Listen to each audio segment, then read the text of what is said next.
যে খবরের দিকে আমরা সকাল থেকেই নজর রেখেছিলাম যে ভোটের মুখে শহর কলকাতায় ফের একবার শুট আউটের ঘটনা। ইতিমধ্যে একজন নিহত হয়েছে, এই ঘটনায় তৃণমূল কর্মী নিহত হয়েছে এবং এই ঘটনায় এখনো পর্যন্ত 4 জনকে গ্রেফতার করা হয়েছে।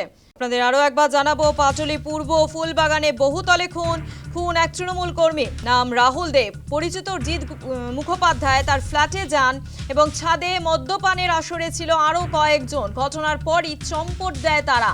রাত 12:30 নাগাদ 3 রাউন্ড গুলি চলে। জখম জিৎ বেসরকারি হাসপাতালে ইতিমধ্যেই ভর্তি। 2021 সাল থেকেই এলাকা ছাড়া ছিলেন জিৎ মুখোপাধ্যায়। একদা স্থানীয় তৃণমূল কাউন্সিলরের ঘনিষ্ঠ ছিলেন, এমনটাই কিন্তু জানা গিয়েছে। একাধিকবার পাটুলি থানার হাতে গ্রেফতারও হয় এই জিৎ মুখোপাধ্যায়। জুয়ার টাকা ভাগ নিয়ে বিবাদ থেকে গলি। আর এই বিষয় নিয়ে কি বলছেন আমাদের প্রতিনিধি প্রীতি পাত্র, শুনবো।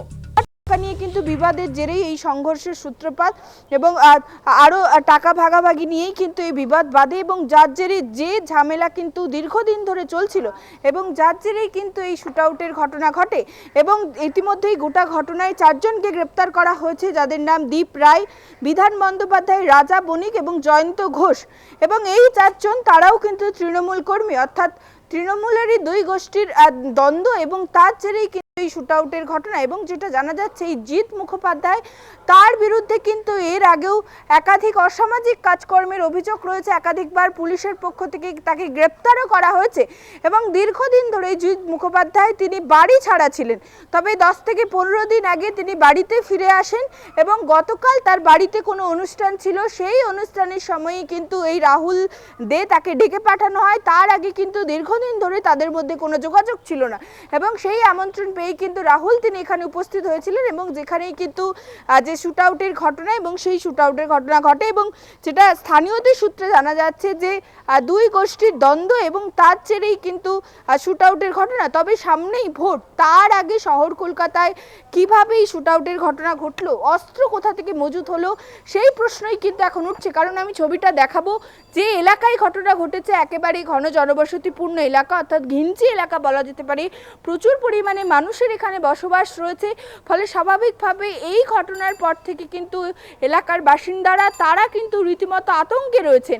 এমনকি যার বাড়িতে শুটআউটের ঘটনা ঘটলো তার অর্থাৎ জিৎ মুখোপাধ্যায়ের কাকা, তিনি জানাচ্ছেন যে এই জিৎ তিনি কিন্তু দীর্ঘদিন ধরে বিভিন্ন রকম অসামাজিক কার্যকলাপের সঙ্গে যুক্ত হয়ে পড়েছিল। বাড়ির লোকের পক্ষ থেকে বারবার তাকে বলা হলেও কোনো রকম কিন্তু কথা তিনি শোনেননি এবং যেই কারণে এই হামলার ঘটনা ঘটেছে এবং তাকে যখন এই সমস্ত কাজকর্ম করতে না বলা হতো তখন বাড়ির লোককে হুমকি পর্যন্ত দিত এই জিৎ, এমনটাই কিন্তু বাড়ির সদস্যরা তারা অভিযোগ করছেন। তবে সব মিলিয়ে একেবারে ভোটের আবহেই পাটুলিতে এই শুটআউটের ঘটনায় কিন্তু রীতিমতো এলাকায় চাঞ্চল্য ছড়িয়েছে, যেখানে বারবার পুলিশের পক্ষ থেকে বলা হচ্ছে যে এই ভোটের আবহে যাতে অস্ত্র না আসে শহরে, সেই জন্য কিন্তু বারবার তল্লাশি অভিযান চালানো হচ্ছে। সেই জায়গায় জুয়ার আসরকে কেন্দ্র করে, টাকা লেনদেনকে কেন্দ্র করে কিভাবে এই শুটআউটের ঘটনা ঘটলো, যে অস্ত্র ব্যবহার করা হয়েছিল সেই অস্ত্র কোথা থেকে মজুদ আসলো, এই গোটা বিষয়টারই কিন্তু ইতিমধ্যেই তদন্ত শুরু করেছেন পাটুলি থানার পুলিশ। ক্যামেরায় জ্যোতির্ময়ের সঙ্গে প্রীতিপাত্রী রিপোর্ট, নিউজ টাইম বাংলা।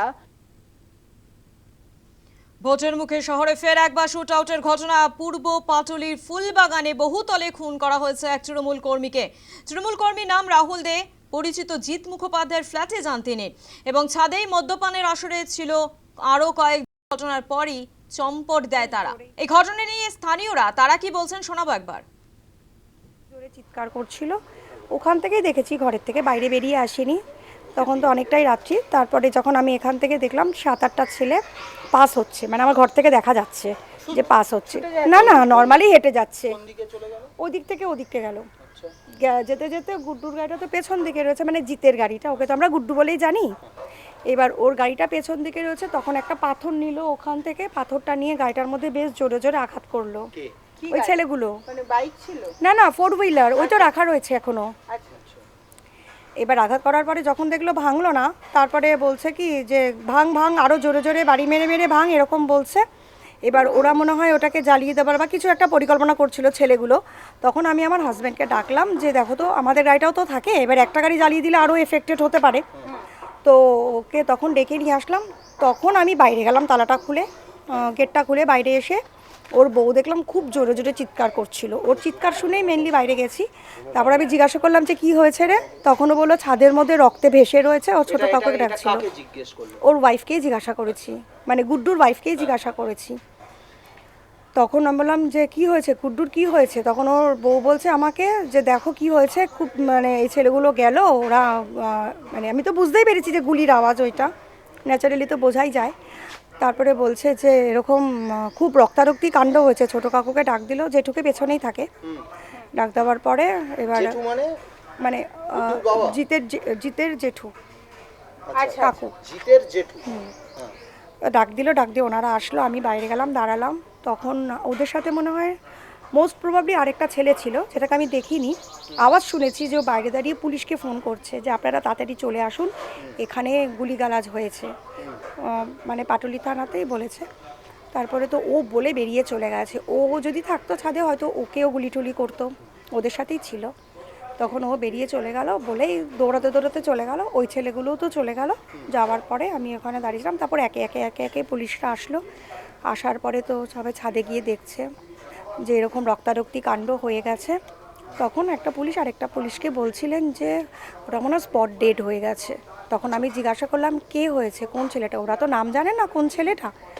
তখন বলছে একজন খুব গুরুতর আহত হয়েছে আর আরেকজন ওখানেই মারা গেছে।